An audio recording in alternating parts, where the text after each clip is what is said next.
Hello and welcome to Chapter 5, Lesson 1 of Transportation Technology. Here on starting on page 41, we do have 3 vocabulary words: industry, tourist, and tourism. After the Civil War, Florida was once again became part of the United States. As we read in Chapter 4, they had to rewrite the Constitution twice before the U.S. government allowed Florida back in. While Florida, most of Florida remained tied to agriculture, some of other Florida's industries grew. Remember, an industry is, right here, is all the businesses that make one kind of product. I'll underline that for you. Right here. It's one kind of product. And the industry as well can provide a service. So, however, Florida was not well connected to other states. It didn't have many roads, railroads at that time. So it was hard for people to travel and send goods. For those reasons, Florida definitely needed a better transportation system. With that introduction, we have steam power. Steam power was in Florida before the beginning of the Civil War. The steam engine was used in the early 1800s. The first powered steamboat arrived in Florida in the late 1820s. Steamboats carried goods and people faster and easier from town to town. Steamboat rides became very popular with tourists, which brings us to our next vocabulary word, tourist. Tourist is someone who travels for pleasure. Meaning, a good example, here in Central Florida we have Orlando, the Walt Disney World Resort, SeaWorld, Universal, Legoland. Then not too far we have Tampa Bay with Busch Gardens. We are the heart and soul of Florida's tourism industry. Guests are coming here to have entertainment, to be for pleasure, not for work. With that, having a tourism industry, it brings us to our next vocabulary word. Tourism is the industry that serves tourists. So we have tourist, which is someone who travels for pleasure, for fun, entertainment. And then tourism is the industry that serves them. So continuing on, in the 1850s, Jacob Brock was one of the first people to run a steamboat business. He took goods, supplies, and tourists up the St. Johns River to the town of Enterprise.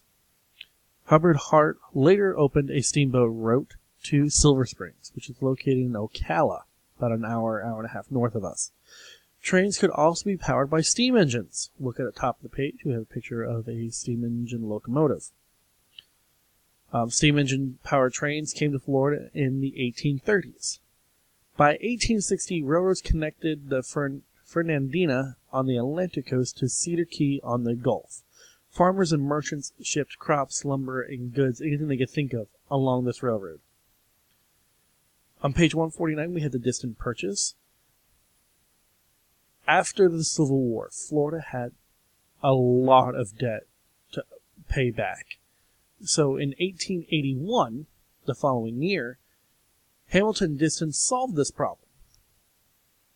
He was a well-known developer. A developer is a person who buys land and prepares it for people to use. So, in turn, Diston bought 4 million acres of land here in Central Florida and Southern Florida.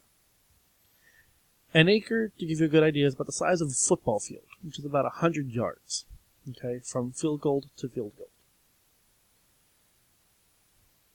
He paid $1 million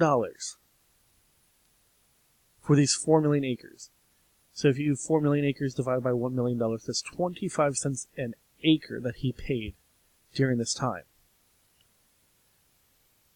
And in turn, the state called this purchase of the land, they named it the Diston Purchase. He turned around, he drained or emptied the water from the swampy land.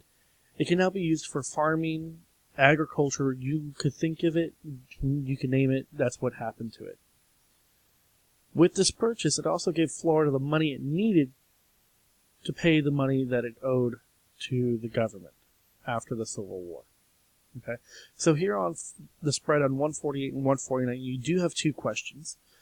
This old photograph shows a steamboat traveling near Silver Springs. Write the name of the person who ran a steamboat business in Florida. You will find that answer on page 148. For question number 2, it's a cause and effect question. Workers used machines to dig canals in the wetlands. A canal is a human-made waterway. The waterway would drain into the canals in the text. Underline one effect of the distant purchase. So again, the water would drain into these canals.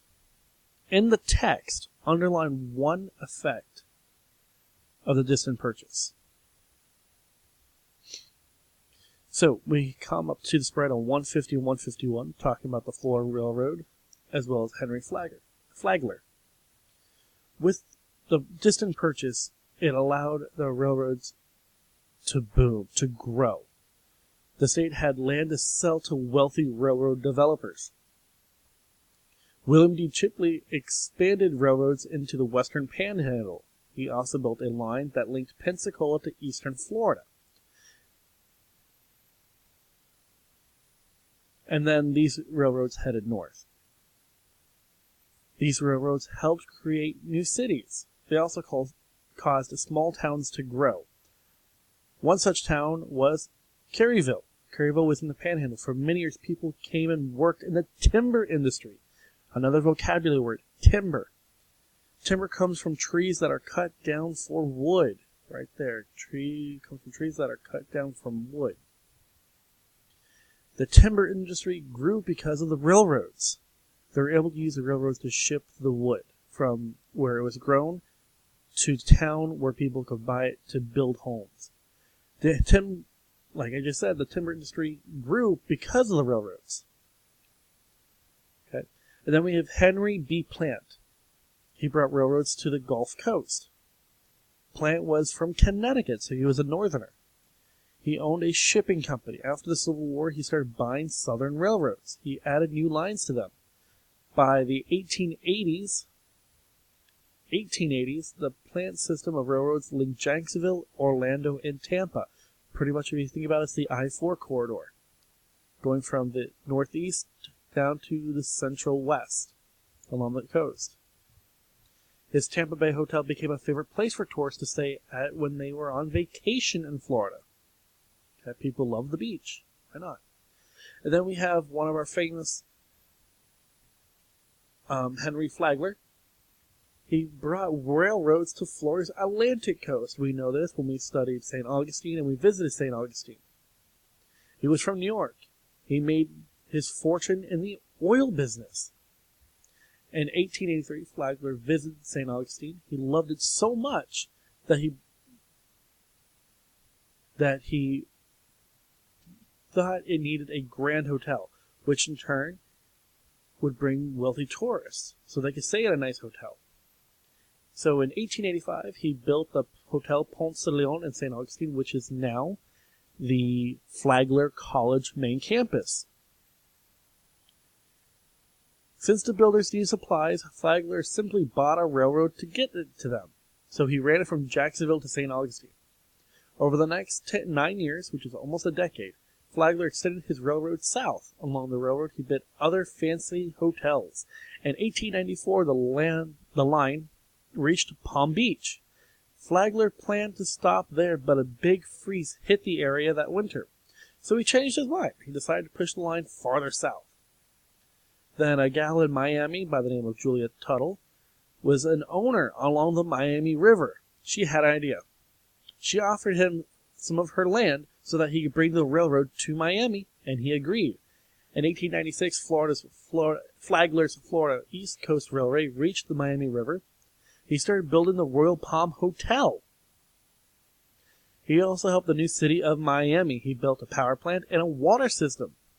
And then finally, in 1912, his railroad reached all the way down to Key West. So you have two questions on this page spread, 150 and 151. Number 3, this map shows how Florida's railroads grew over time.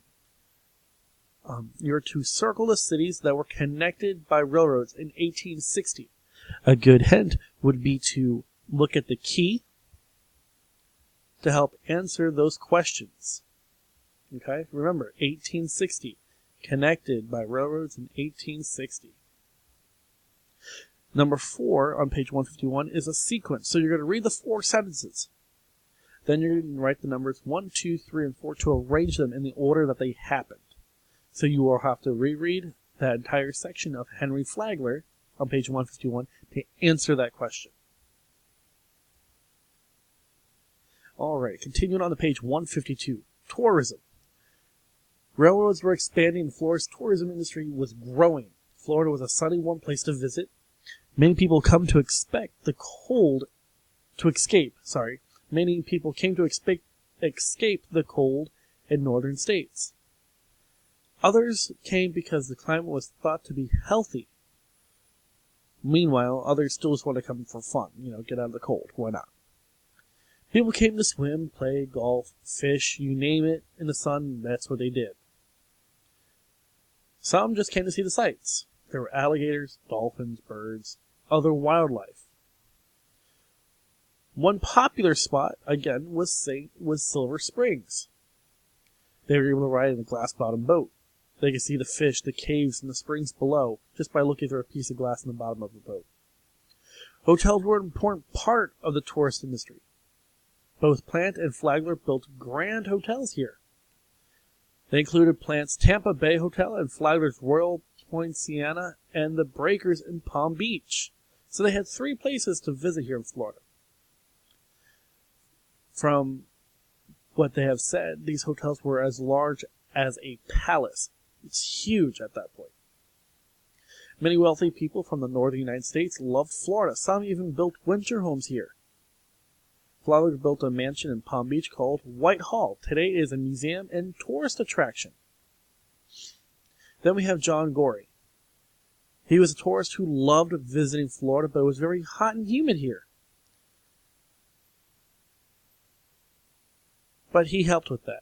He was a doctor who lived in Apalachicola.